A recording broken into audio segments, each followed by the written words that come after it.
This is a single arm layback with using the suspension bands.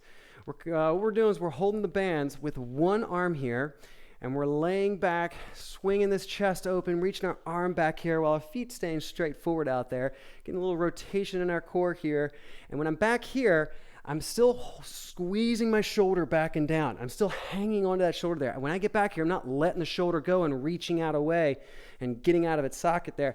I'm actually still allowing my shoulder to be squeezed using my back muscles. There's intrinsic stabilizers in there to keep my shoulder posture held squared back and down as I lay back, and then pulling myself with this one arm, pulling myself like a one-arm row, and then reaching up and away with my free hand. So we stay tall and strong in our legs, opening back, and then do that single arm row to pull back, pulling ourselves up and through. Take your time. If you're new to this, go slow. Don't go as far. You can step your feet further away to make it easier. You can step your feet closer to the band to make it harder and get into a deeper layback there. Go easy to start.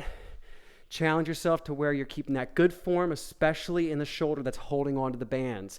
Keep that held, secured back and down like a good single arm row, so that way you're taking that resistance properly into your shoulder there. That there is your suspension band, single arm layback.